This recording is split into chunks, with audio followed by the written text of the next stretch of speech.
हमारा जो खेसारी जी हैं उनकी तो बहुत बड़ी फ़ैन फॉलोइंग है, बट अभी जो हमारे बॉलीवुड की जो एक्ट्रेसेज हैं, जो टीवी सीरियल की आर्टिस्ट हैं, उनका एक अपना एक फ़ैन फॉलोइंग है। तो हम लोग चाह रहे थे वो हम लोगों के घर तक पहुँचे, जो हमारी ज़रूरत है इस समय फिल्म की।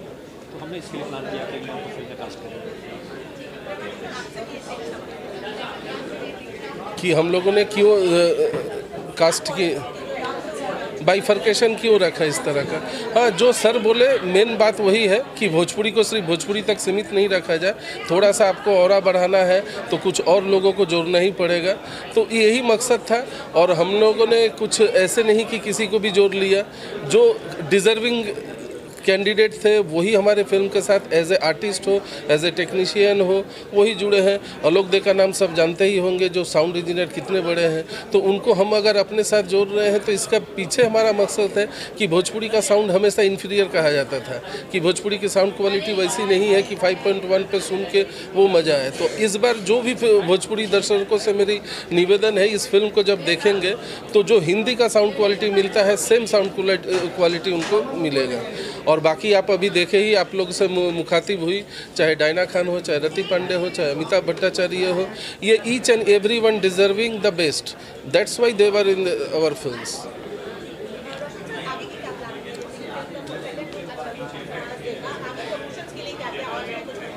इसको मैं सेकेंड लुक नहीं बोलूँगा, मैं न्यू लुक बोल के इसको इंट्रोड्यूस करता हूँ, क्योंकि हमारा न्यू लुक था। अभी हमारी प्लानिंग है, फर्स्ट हम लोग इसका टीजर लेके आएंगे और बहुत जल्द आपको देखने को मिलेगा। फिल्म हमारी फेब की प्लानिंग है रिलीज़ करने की, और बहुत ही बड़े पैमाने पे हम कोशिश कर रहे हैं रिलीज़ करने की। हमारी कोशिश होती है कि हम करें, और देखिए हम कितना सक्सेसफुल होते हैं। ये तो सब आप लोगों का साथ रहा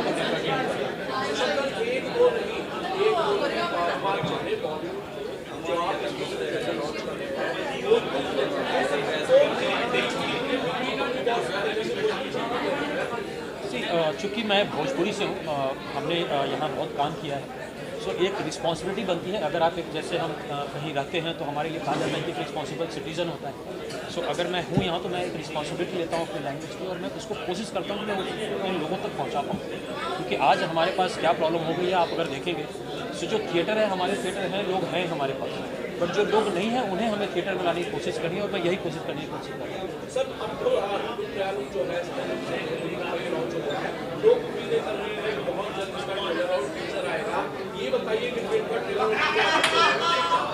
टीज़र मोस्ट प्रोबेबली मुझे लगता है इस साल में ही आपको देखने को मिलेगा। ट्रेलर आपको नेक्स्ट ईयर मतलब क्या जैन में हम बोलेंगे, अभी नेक्स्ट ईयर फरवरी।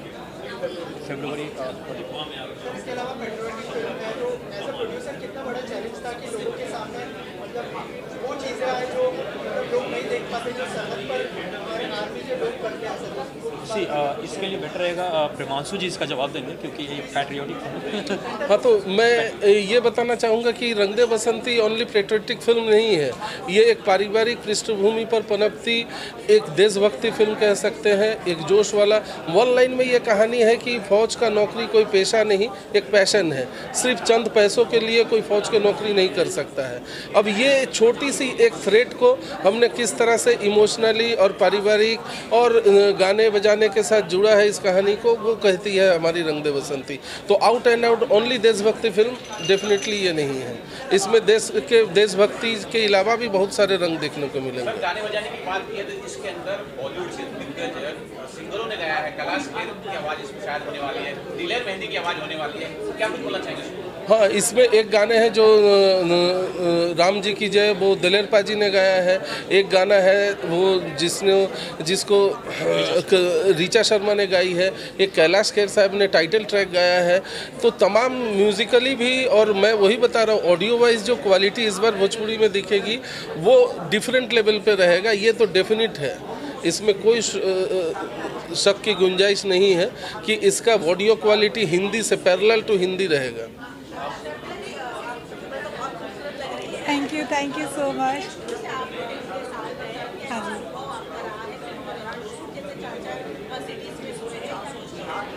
हाँ जी, सिचुएशन तो बहुत डिफरेंट था।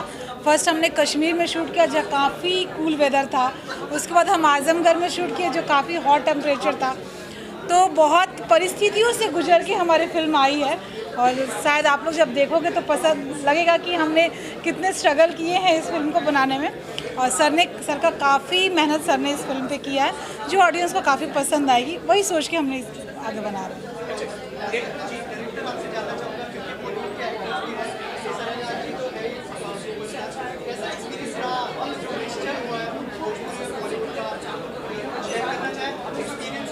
हाँ, एक्सपीरियंस मैं यही शेयर करूँगा from the artist point of view. कहीं पे कोई प्रॉब्लम नहीं। खेसारी के साथ तो मेरा जो कॉर्डियल रिलेशन है वो है ही, और जो नए आर्टिस्ट थे with in a day, with in A short, वही कॉर्डियलिटी हमारे बीच में बन गया। एक फैमिली जैसा हम लोग काम करते थे। जैसे रति ने बताया कि रति पटना से बिलोंग करती है, तो वो भोजपुरी भाषा में बात करना, अपने घर जैसे रहना। और फिल्म की जो सबसे अहम हिस्सा है, जिस एक्सपीरियंस को मैं शेयर करना चाहूँगा, वो हमारे पास हमारे राइट साइड में खड़े जो दो व्यक्ति हैं, इनके कल्पना के अलावा ये फिल्म पॉसिबल नहीं था। ये फिल्म अगर हिट करती है, ये फिल्म जितनी अच्छी करेंगी, सारे क्रेडिट का पहला हकदार ये है, उसके बाद ही कोई आर्टिस्ट या डायरेक्टर होगा। और अगर फिल्म में कुछ ये है तो उसकी जिम्मेवारी मैं लेने को तैयार हूँ, क्योंकि इन्होंने कहीं भी कोई कसर नहीं छोड़ा है। जैसे मैडम बता रही थी कि हम लोग माइनस टेम्परेचर में शूट किए, तो एक्सट्रीम टेम्परेचर में शूट किए 45, 48। तो ऐसे नहीं कि ये इसी में बैठे रहे, ये लोग भी सामने एज ए वर्कर जैसे इन्वॉल्व होना चाहिए था, वैसे इन्वॉल्व हुए। कश्मीर जैसा एडवर्स सिचुएशन में शूट कर रहा हूँ, थोड़ा सा लाइट कम दिखा है, सर बोले नहीं ये सीन अभी बंद करो, रीशूट करते हैं। तो इनका जो करेज है, जो पैशन है फिल्म के प्रति, वो ही शायद रंग लाएगी रंग दे बसंती में। हम तो 36 फिल्म किए हैं, बाकी आर्टिस्टों लोगों ने बहुत किए हैं। सर का जो एक जुड़ाव था, लगाव था कि ये फिल्म को ऐसी बनानी है, तो जो इनकी परिकल्पना थी, तो हमारे बियॉन्ड अवर इमेजिनेशन। मैं भी नहीं सोचा था कि ये फिल्म बाकी में इतनी बड़ी होगी। ये चूंकि ये दोनों ने इतना सपोर्ट किया, और लास्ट तक ये सिंगर चाहिए ले लो, कितना लेगा 10 लाख, कोई बात नहीं है, ये साउंड इंजीनियर कर लो, चीज़ अच्छी बननी चाहिए। तो ये जो इनके अंदर एक जुनून पैशन है, इसकी तारीफ सबको करनी चाहिए, और इस बात की पब्लिसिटी होनी चाहिए कि हमारे ऐसे प्रोड्यूसर भोजपुरी में है, भोजपुरी धन्य है इनके लिए। रोशन सर से मैं जानना चाहूँगा, सर नाम बहुत अच्छा है, रंग दे बसंती, सिंगर बहुत अच्छे हैं उसके अंदर आपने जो लिए हैं, एक्टर बहुत अच्छे हैं। क्या ये पैन इंडिया फिल्म होगी? हालांकि लोग बोलते हैं पैन इंडिया फिल्म होगी, लेकिन करते नहीं है। क्या यहाँ से शुरुआत हो जाएगी?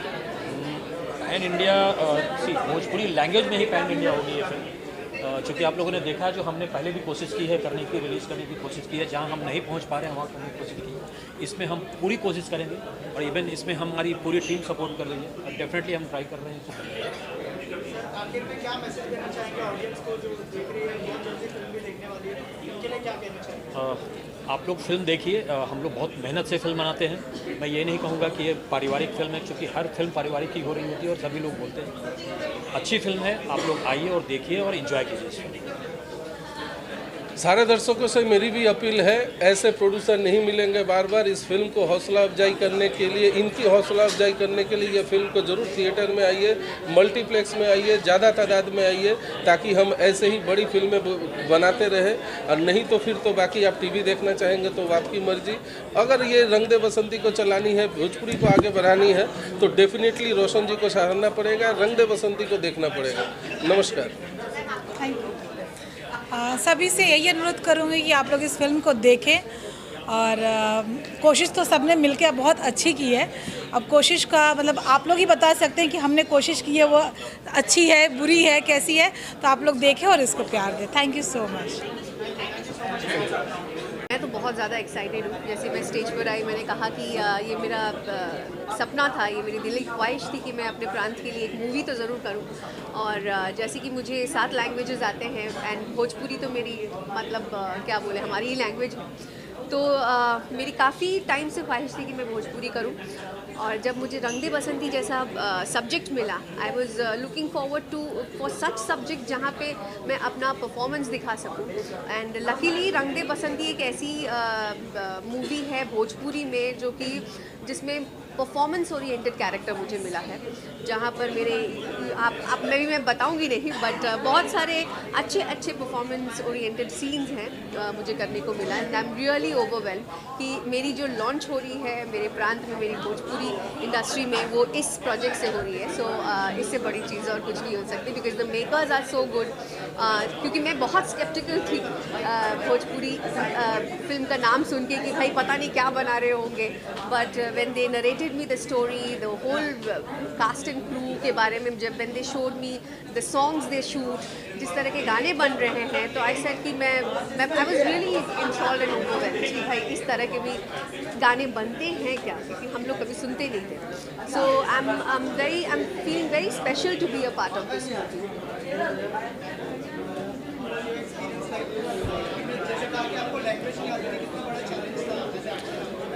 पहली बात तो मैंने कभी नहीं सोचा था कि मैं भोजपुरी मूवी करने वाली हूँ, but yeah when I heard the script and when I got to know that she is in the movie, Kesari sir है, तो it was something that I was very keen to do, but the language part hopefully they made it very easy for me and सब कुछ एकदम अच्छे से हो गया and इंशाल्लाह I hope you guys like it to.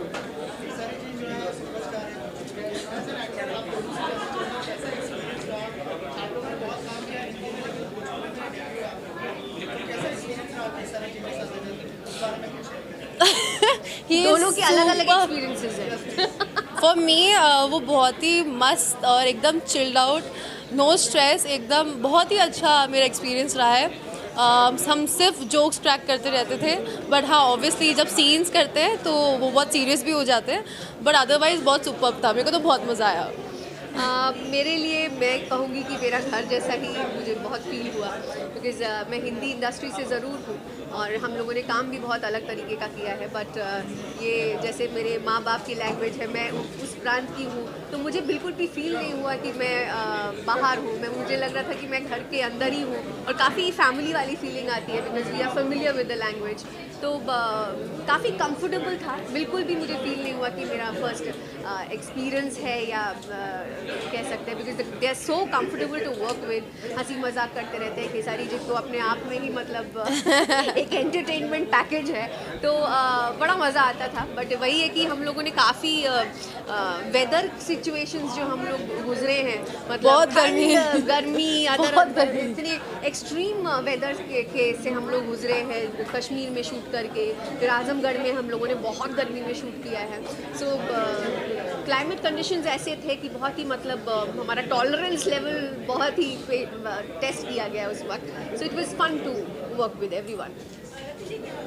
कुछ काम मुश्किल जो होते हैं ना, जितनी मुश्किल जो चीज़ें होती है ना, मुझे लगता है जो आउटपुट इनपुट उसी का बेहतर होता है, क्योंकि दर्द से निकलने के बाद इंसान दर्द का एहसास करता है। मुझे लगा जब माइनस, और उस माइनस डिग्री में ये तो नहीं थी बट ये थी। ये जो आप तो पिक्चर देख रहे हैं, ये पिक्चर देख रहे हैं, इनका फर्स्ट डे का है, और -8 डिग्री में मैं ओपन बॉडी फाइट किया हूँ, ये देखी है, ये नहीं, क्योंकि इनका वहाँ पे काम नहीं था, इनका इंडिया में काम था। वो इंडिया में ही है ना, कश्मीर अब हो गया है हमारा। तो हमारा इनके साथ मेरा काम कश्मीर में नहीं था, इनके साथ था ये गाना मेरा, बट वो बहुत टॉप जॉब था मेरे लिए। एक तो बर्फ़ में ओपन बॉडी आपको वर्क करना है, बर्फ़ पे गिरना है, तो वो थोड़ी सी टॉप थी मेरे लिए। बट मुझे लगा जो अच्छे एक्टर होते हैं उन्हीं को टॉप जॉब मिलता है, और शायद मेरे डायरेक्टर प्रिमांशु जी या मेरे प्रोड्यूसर रोशन सिंह जी को लगा कि शायद मैं बेहतर कर सकता हूँ, इसीलिए शायद ऐसा रोल उन्होंने चुना। और वहाँ पे जितने भी कैरेक्टर थे और जितने भी वहाँ के सच पूछे तो स्पॉट बॉय से लेकर 6 स्पॉट बॉय तो भाग गए, इतनी ठंड थी कि वो कर नहीं पाए। और उसके बाद सारे क्रू मेंबर जो भी थे, कुछ बच्चे ऐसे थे जो रुके और सब लोग अपना अपना काम कर रहे थे। लग रहा था हम लोग लंदन में हैं, हमें यहाँ कोई मिलेगा नहीं। शहर से 40 किलोमीटर दूर दूध पथरी पे, वो बहुत टॉप जॉब था। और 18 से 19 दिन एक फाइट था मेरा, जो कि मुझे गाड़ी उड़ाना था। उस दिन मुझे लगा जाए मैं ज़िंदा रहूँगा या कि नहीं, मुझे पता नहीं, लेकिन बस लोगों की दुआएं और लोगों का प्यार है, जब मैं वो कर भी पाया और मुझे बहुत अच्छा लगा। तो जब ये सिनेमा रिलीज़ होगी तो शायद आप लोगों को पता चलेगा जो मौत से खेलना क्या होता है। केसरी जी, आपका जो किरदार है वो जो पेट्रियोटिक फिल्म है और आर्मी वाले का किरदार कितना कनेक्ट करेगी ऑडियंस, और जो चीज़ें हैं जो आर्मी वाले सरहद पर करते हैं, क्या वो चीज़ें भी दिखाई जाएगी? और थोड़ा सा बताइए अगर फिल्म के बारे में हमारे ऑडियंस को। देखिए, चीज़ है कि हम अभी हवा में हैं, कौन सा हवा लोगों को लगेगा चाहिए ठीक है, कौन सा लोगों को हवा लगेगा कि इस हवा में कोरोना है, ये हमें पता नहीं है।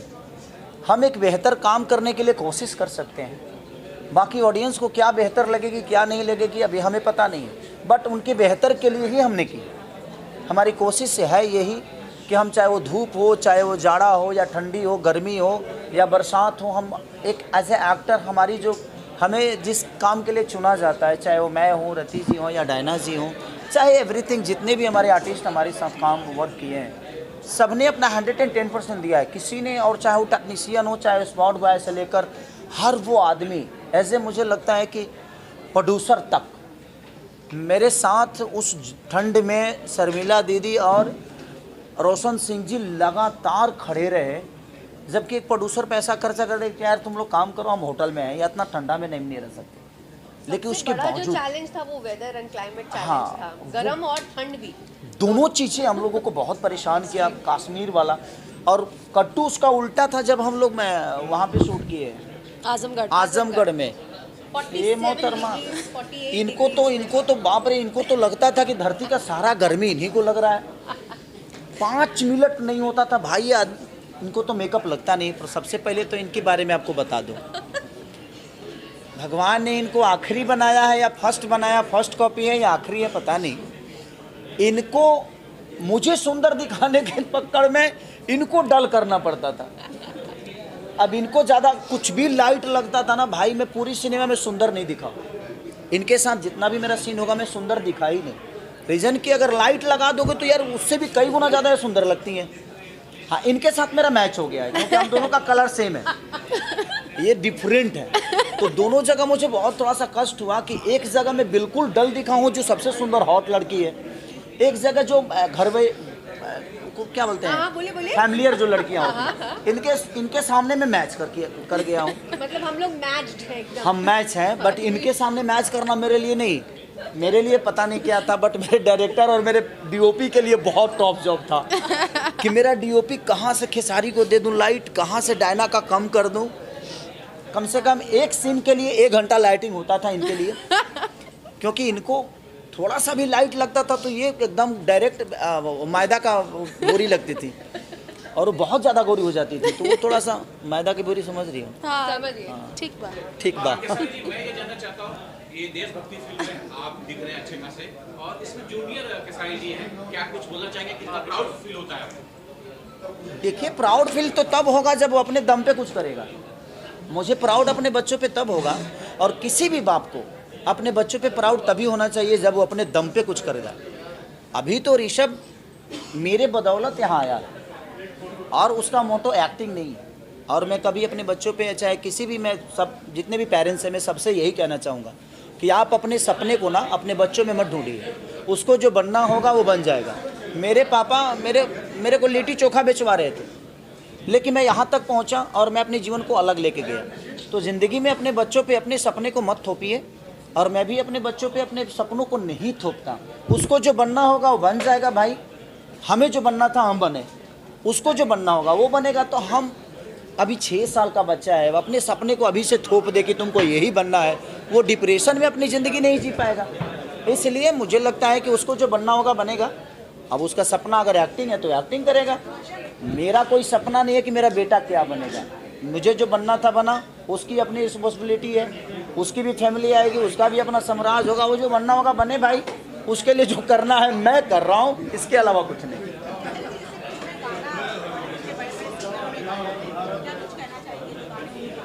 देखिए, सबसे बड़ी चीज़ कि इस सिनेमा में ऐसे मुझे लगता है कि पहली बार भोजपुरी में इन्होंने भी काम किया। ये भी बहुत बड़ी एक्टर हैं, घायल 2 जैसे सिनेमा इन्होंने करके हिंदी लेवल पे करके आया। ये तो हम लोगों की माँ है। एक्टिंग के मामले में मैंने रति पांडे को मैंने अपने जीवन में एक चीज़ देखा कि जब ये मेरे सामने खड़ी होती थी ना, तो मेरे लिए इतना चैलेंजिंग होता था कि मैं यार इस लड़की के सामने कैसे, क्योंकि ये अपने आप को जो चेंज करती थी ना एट ए टाइम, क्योंकि ये मेरी पत्नी भी है और मेरी माँ भी है, 2 चीज़ें इन्होंने प्ले किया है। और एक एक्टर के लिए कोई बात नहीं, वो चीज़ें हैं। तो एक महिला के लिए दोनों प्ले करना, और ये बाप रे, सामने कोई भी हो, एज ए गुड एक्टर मैंने बहुत सारे एक्टरों के साथ काम किया, but Rati the best actor. और इनका बॉडी लैंग्वेज और सेट पे जो माहौल, और इनके अंदर इनकी भी एक खूबी है, इसे हमें कभी नहीं लगा कि ये हिंदी लेवल से आई हैं या हिंदी की इन्होंने परफॉर्म करके आया। हमारा जो माहौल होता था ना वो एक फैमिलियर होता था। ऐसा नहीं मुझे कभी लगा जे यार ये भोजपुरी समझ के मुझे अवॉइड करेगी। हम लोगों ने मस्ती भी खूब की, चाहे ये है चाहे वो है, चाहे ऋषभ हो, इनकेस मेरी वाइफ भी सेट पे बहुत दिन रही है, चाहे मेरे होता है ना कि एक माहौल जो होता था वो बहुत फैमिलियर था, और इसीलिए शायद हम एक दूसरे को सपोर्ट करके एक बेहतर सिनेमा कर पाए, नहीं तो शायद हम नहीं कर पाते, क्योंकि एक कहानी बड़ी डिफरेंट थी। सारे कैरेक्टर्स बहुत पैशनेट है इस प्रोजेक्ट को लेकर, तो फुल पैशन के साथ काम किया है सभी ने इस movie में। और बहुत टॉप था भाई ये रंग दे बसंती। मुझे मेरे जीवन में मुझे लगता है ना कि मैंने ज़िंदगी में बहुत सारे वर्क किए हैं, इससे भी टॉप चीज़ें की है, लेकिन आपको अभी बेटा बनना है और अभी बाप बनना है और अभी तुरंत दादाजी बन जाना है, तो उसके लिए चेंज ओवर और सबके साथ होता। ऐसा नहीं कि सिर्फ मेरा ही कैरेक्टर चेंज था, बहुत सारे कैरेक्टरों पे काम करना बड़ा टॉप जॉब था। गर्मी भी थी, ठंडी भी थी, बरसात भी था, तो सारे चीज़ों को लेकर मुझे लगता है कि भोजपुरी की एक ऐसी फिल्म है जो मेरे जीवन की अभी तक, इसके बाद कितना महंगा करूँगा मुझे पता नहीं, लेकिन अभी तक जितने भी मैंने सिनेमा के सबसे बिग बजट और बिग एक प्रोजेक्ट है, जो कि आपको नहीं लगेगा कि आप एक हिंदी फिल्म नहीं देख रहे हैं। भोजपुरी भाषा जरूर है, लेकिन आपको लगेगा मेकिंग टैकिंग हर वो चीज़, चाहे वो करेक्टर हो, और करेक्टर भी बहुत सारे ऐसे हैं जो हिंदी लेवल से, अभी हमारे जो त्रिपाठी जी, अब आप लोगों ने जो कलकत्ता के हमारे अमित भट्टाचार्य जी, आप लोगों ने उनको बहुत सारी सिनेमा में देखा भी होगा, जो कि मुन्नी के बाप भी बने हैं बजरंगी भाईजान में, मुन्नी के बाप वही बने थे। तो बहुत सारे एक्टर ऐसे हैं जो हिंदी लेवल से लिए गए हैं, और ये क्वीन बाप रे बाप, इनको लेने मतलब बहुत डरना पड़ता है और अच्छा लगता है, एक चैलेंज ओवर, और इनकी पर्सनालिटी, भगवान ने इनको आखिरी बनाया और लास्ट बनाया है। इसके बाद प्लीज़ भगवान अगर बनाना तो एक्टर पैदा मत करना, लाइट लेकर आएंगे ना स्पेशल। इसके इनको अगर बनाना तो आखिरी रखना, इसके बाद मत बनाना, और बनाना तो एक्टर मत बनाना। एज ए एक्टर में मैनेज करने में बहुत कठिन होती है, और एक कैमरामैन के लिए, एक डायरेक्टर के लिए टॉप जॉब है ये। तो थैंक यू सो मच।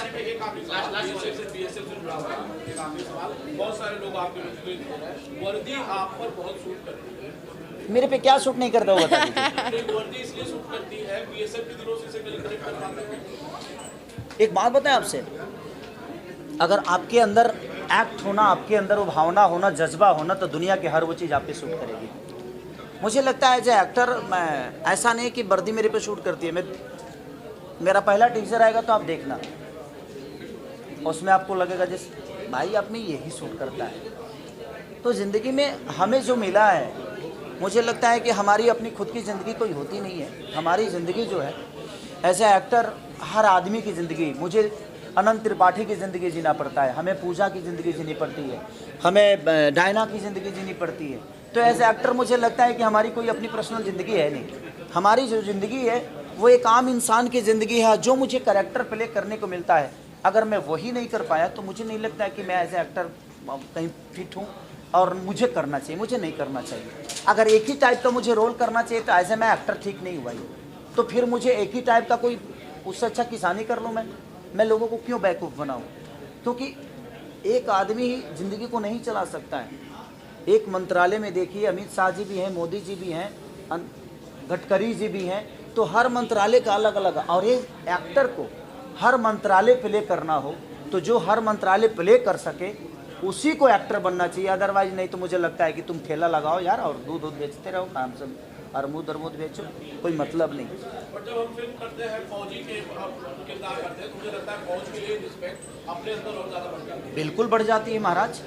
फौज मुझे लगता है कि सबसे टॉप जब फौज का है, और एक फ़ौज का किरदार करना बहुत आसान नहीं है, बहुत मुश्किल है। डिसिप्लिन जो होती है ना उनकी, वो मैनेज करना बड़ा कठिन हो जाता है। खड़ा कैसे रहना है, तो हाथ कहाँ रहना चाहिए, और ऐसे एक्टर आदमी काम करे, अपने एक्सप्रेशन पे ध्यान दे, उस बॉडी लैंग्वेज पे ध्यान दे, तो बहुत टॉप जॉब है। और सलूट है कि यार अपने फौजी भाइयों के लिए कि वो कितने डिसिप्लिन के साथ अपने देश का रक्षा करते हैं।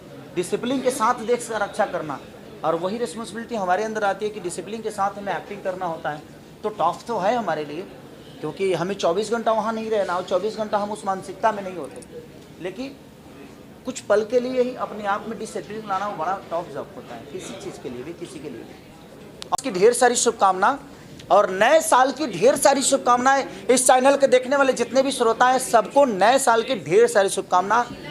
और जनवरी की ढेर सारी शुभकामनाएं। आने वाला समय आप सबको ऐसे ही हमसे मिलाता रहे और हर साल ऐसे ही हम एक दूसरे से मिलते रहें, एक दूसरे की खुशी में रहें, एक दूसरे की मोहब्बत में रहें, ये मेरी शुभकामना है। Love you. जो नई हीरोइन जो इंट्रोड्यूस हुई हैं उनके फादर का रोल किया है, वो इतनी गोरी थी कि उनके अगेंस्ट वैसा ही फादर चाहिए था। तो वो मैं ही हूँ पूरी इंडस्ट्री में, भोजपुरी इंडस्ट्री में पिछले 20 साल से। तो मैं बहुत आभार प्रकट करता हूँ रोशन जी का। रोशन जी की प्रोडक्शन में मैं ये पहली फिल्म कर रहा हूँ और उन्होंने बहुत ही सम्मान दिया, बहुत ही इज्जत दी और काम करके बहुत मज़ा आया। दूसरा केसारी भाई का, मेरी केसारी भाई के साथ बहुत सारी फिल्में हैं और सारी हिट रही हैं अब तक। भगवान करे ये भी बहुत बड़ी ब्लॉकबस्टर हो। तो एक भाभी जी हैं हमारी, शर्मिला भाभी जी, उन्होंने बहुत प्यार दिया और मैं SRK म्यूज़िक और SRK कंपनी का बहुत बहुत धन्यवाद करता हूँ जो इस रोल के लिए मुझे चुना। बहुत अच्छा। और सबसे पहले तो अपना दर्शक के ढेर सारा प्रणाम बाटे और दिल से थैंक यू सो मच हमरा रोशन सर के और शर्मिला मैम के कि हमरा के फिल्म में मौका देनी काम करे के। और हम खेसारी जी के बहन के रोल कैले बनी और काम करके बहुत अच्छा लगल। ये फिल्म जौन बा बहुत अच्छा बनल बाटे। तो बस लोग अपन प्यार आशीर्वाद दी और स्पेशली बहुत सारा थैंक यू शर्मिला मैम और रोशन सर को कि आप लोग हमें मौका दिए, इस काबिल समझे।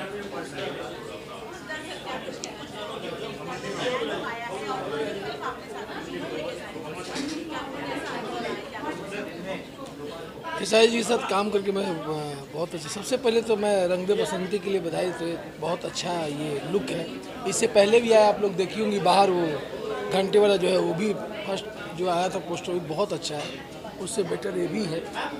और मुझे लगता है पिक्चर बहुत अच्छी बनी है, गाने इसके बहुत बढ़िया है, तो पिक्चर अच्छी जानी चाहिए। और SRK सर शर्मिला भाभी ने मुझे दोबारा अपने प्रोडक्शन हाउस में काम करने का मौका दिया है। पहले मंडप था, अभी रंग दे बसंती है। तो रोशन सर के लिए और शर्मिला भाभी बहुत बहुत धन्यवाद जो उन्होंने दोबारा मुझे अपने प्रोडक्शन में काम करने का मौका दिया। Thank you. हम लोग की तरफ से happy new year and merry Christmas. Thank you. Thank you. नमस्कार, मैं रिंकू भारती गोस्वामी। इस चैनल के माध्यम से जो भी दर्शक मुझे इस वक्त देख रहे हैं सभी को सादर प्रणाम करती हूँ। रंग दे बसंती फिल्म बहुत ही अच्छी बनी है और मुझे बहुत अच्छा लगा इसमें काम करके। और बहुत बड़ी फिल्म है, इंतज़ार है कि जल्द से जल्द आए। जितने भी गिले शिकवे हैं सब दूर हो जाएंगे ये फिल्म के बाद, क्योंकि बहुत सारे लोगों की शिकायत होती है फिल्में अच्छी नहीं बनती, बट ये फिल्म वाकई में बहुत ही अच्छी बनी है। और थैंक्स कहना चाहूँगी शर्मिला मैम, रोशन सर को, प्रिमांशु सर को, उन्होंने इस फिल्म का मुझे हिस्सा बनाया। मैं बहुत खुश हूँ और पूरी टीम को बधाई देना चाहती हूँ और इंतज़ार है रंग दे बसंती का। जय हिंद। जी मैम, रंग दे बसंती SRK म्यूजिक से एक ऐसी फिल्म बनी है जो मतलब एक हिंदी लेवल का फिल्म बना है और मुझे पहली बार मतलब शूटिंग करके ऐसा लगा कि मैंने कुछ अलग हो रहा है। हालांकि मैं ज़्यादा फिल्म भोजपुरी में नहीं किया हूँ, 4-5 फिल्में की है। खेसारी भैया के साथ में मेरी दूसरी फिल्म है और SRK म्यूजिक के बैनर तले ही एक फ़िल्म मैंने किया था जिस फिल्म का नाम था डोली सजा के रखना, जो काफ़ी मोहब्बत प्यार सब लोगों का मिला। तो ये फिल्म जब हम लोग कर रहे थे, खेसारी भैया के दोस्त का कैरेक्टर है और काफ़ी मज़ेदार है। इसका सीन मतलब लोग बोलते हैं पैन इंडिया फिल्म रिलीज होगी कि नहीं, लेकिन पैन इंडिया मतलब फिल्म शूट किया गया है ये मैं गारंटी दे सकता हूं, क्योंकि कश्मीर में शूट हुआ है, आजमगढ़ यूपी में चारों तरफ शूट किया गया है और काफ़ी खूबसूरत फिल्म बनी है और हम लोग को इंतज़ार है इस फिल्म की। जी जी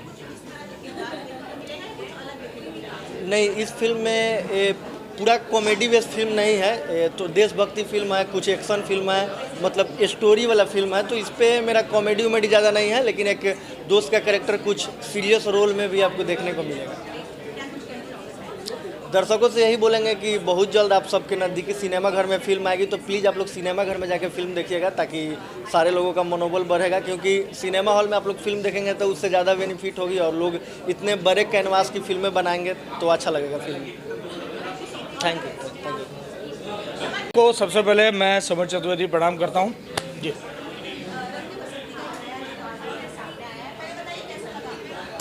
बहुत अच्छा, देखिए कुछ अलग है और अभी तक जितना भी केसारी जी को लोगों ने देखा है, शायद ये मुझे लगता है कि मैं अलग तो नहीं कहूँगा लेकिन कुछ एक नए अंदाज, तो मुझे भी देख के सरप्राइज़ हुआ मैं और मुझे अच्छा लगा कि यार चलो एक उनका जो 11-12 साल का एक सिनेमा की जर्नी साथ में देखी है, तो मुझे लगा कि कुछ अलग अंदाज में वो भी आ रहे हैं।